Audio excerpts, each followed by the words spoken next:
On today's episode of The Front Row, we are at the Silent Wings Museum, and we are fortunate to have as our special guests Sharon McCullar, who is the curator of the Silent Wings Museum, and Tanis Blount, who is, I never can remember the your educator. Educator, yes, that's right. For the city museums. Excellent. We're so glad to have both of you on the show today.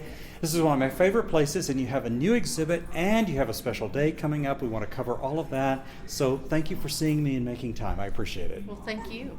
So Sharon, tell us, a new exhibit has just unfolded. Bring us up to speed. From a Grateful Nation is our current featured exhibit. It'll run from June until April of next year, and it focuses this time on the awards and decorations afforded the American glider pilots during World War II by the United States Army Air Forces. Those recognitions that really speak to their courage, their commitment, the sacrifices that they made, and what those decorations meant to them personally. So there's information in this exhibit about those major medals that they earned, campaign medals and good conduct and that sort of thing, all of those medals that you earn for doing a good job in the United States Army Air Forces, and then some of those recognitions that recognize going above and beyond.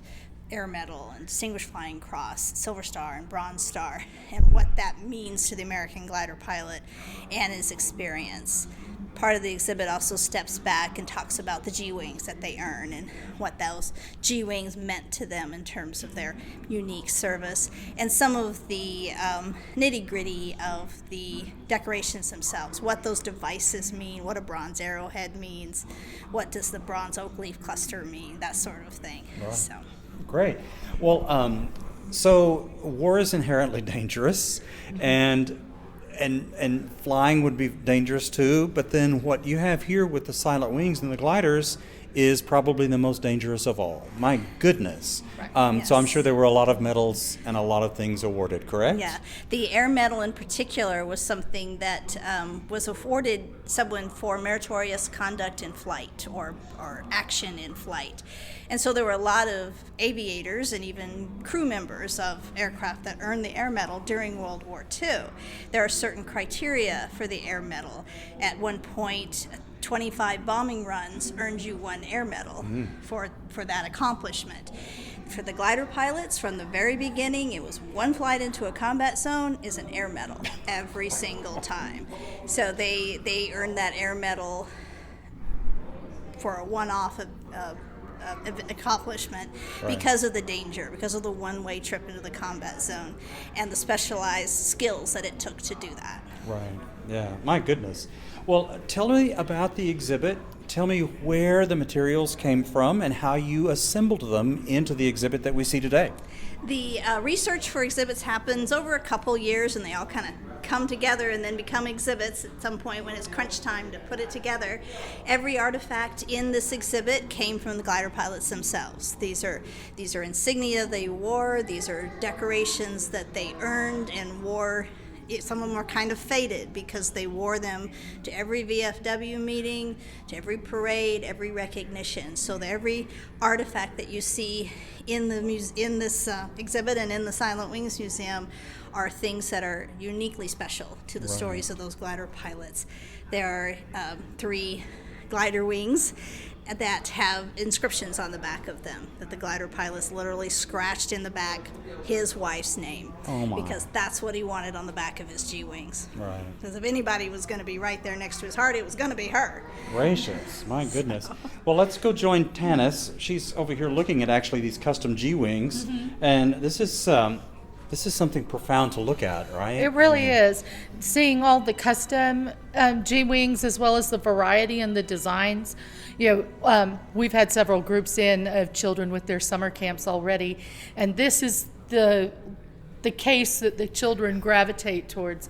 The idea of earning your pilot's wings, and then when they see that there are different things on a pair of wings. It's not just a pilot's wings, but a glider pilot's wings with that G, and that each one of them can look a little bit different depending on where you got them, what was happening, when it was. And so the kids have really, really enjoyed it. They've actually caught some things that I did not catch and asked some really great questions. And so that has been an adventure in learning for me. And just the excitement, like Sharon said, of seeing the personalization that happens with it. We know that our anytime you receive something, earn something like your wings, that's important. But then the importance of it, as I'm engraving my wife's name on the back of them, because she is part of the reason I fly, and she is what I want to remember and what I'm representing every time I fly into a battle zone. That's extremely moving, and it's an exciting aspect of this exhibit. I think that the kids are like, but these aren't medals, and then they start looking at it and talking about it with each other, and they get really excited. Yeah. And so and this is part of what you do, is organize these camps and these kids to come see. How does all of that work? Oh, well, like Sharon said, everything is about a year in advance in work. And what I do is try and take a look at what the kids are excited about when they come. Mm-hmm. In each program, what new part excited them.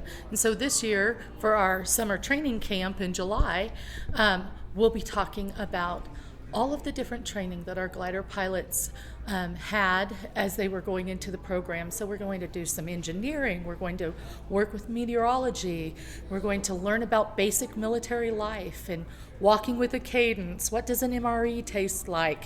How, how does flight work? What's the science behind it? Am I able to create something that could protect, an egg, for example, if it crashed?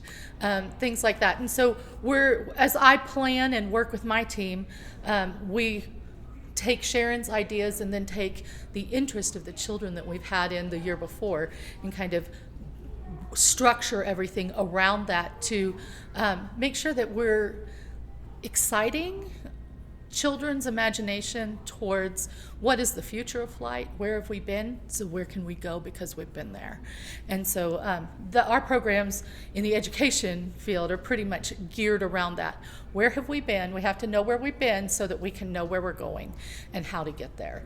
And so we're really excited about it. Tell us more about the camps that are on offer for this summer. Oh, sure. Okay, so June 15th, we have a half-day camp in the morning from 8 to 12 for children 5 to 8, and we'll be doing our Build-A-Base camp. So the kids come and we learn about what the South Plains Army Airfield was, what it looks like, and then they build their own 3D version out of found items to take home with them. So they know what has to be on a military base and what could be on a military base, and they design that, and they make their little gliders that can and hangars to put their gliders in and things. And so I get a lot of phone calls from parents back after that camp saying, we had to take it out of their bedroom because they're playing at night after the lights go out and things, which is exciting for me because we want to ignite their imagination. What can be, what could I do,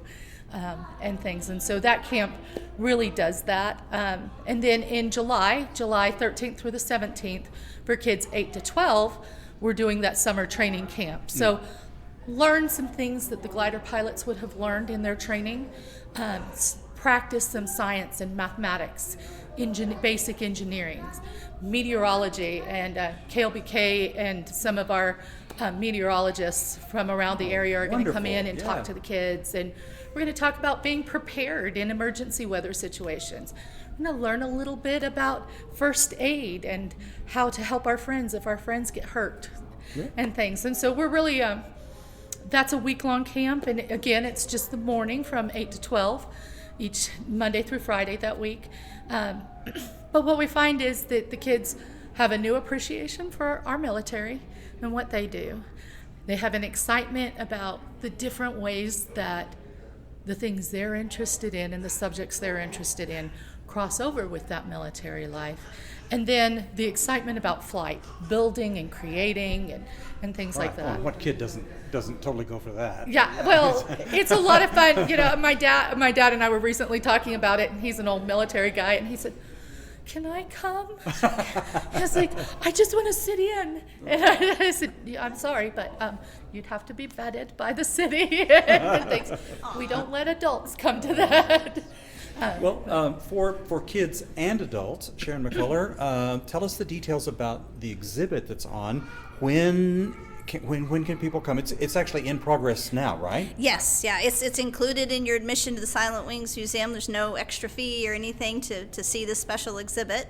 So you come to the Silent Wings Museum, learn about the whole story of the American glider pilot, and then be sure to catch the From a Grateful Nation to understand how that service was honored. So it's 10 to 5, Tuesday through Saturday, 1 to 5 on Sunday. We're closed on Monday because that's when the magic happens. Gotcha. But any other day except a city holiday. Excellent.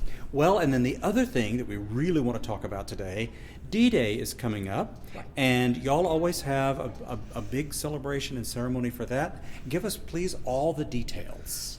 We're actually celebrating on D-Day this year. So June 6th is a Saturday, and so June 6th and 7th from 10 to 5 is a free time to visit the museum, which, that's a perfect time. If you haven't been out to see us yet, this is perfect. Bring the whole family. It's free and it's fun. We'll have vintage aircraft as soon as they can get in. Whatever the weather does this weekend, it sounds a little iffy some days, and some hours it sounds great. But we'll have vintage aircraft there. The Southern Cross will be in town with their C-47, and people can go out on the tarmac behind the museum and actually take a look at those aircraft up close.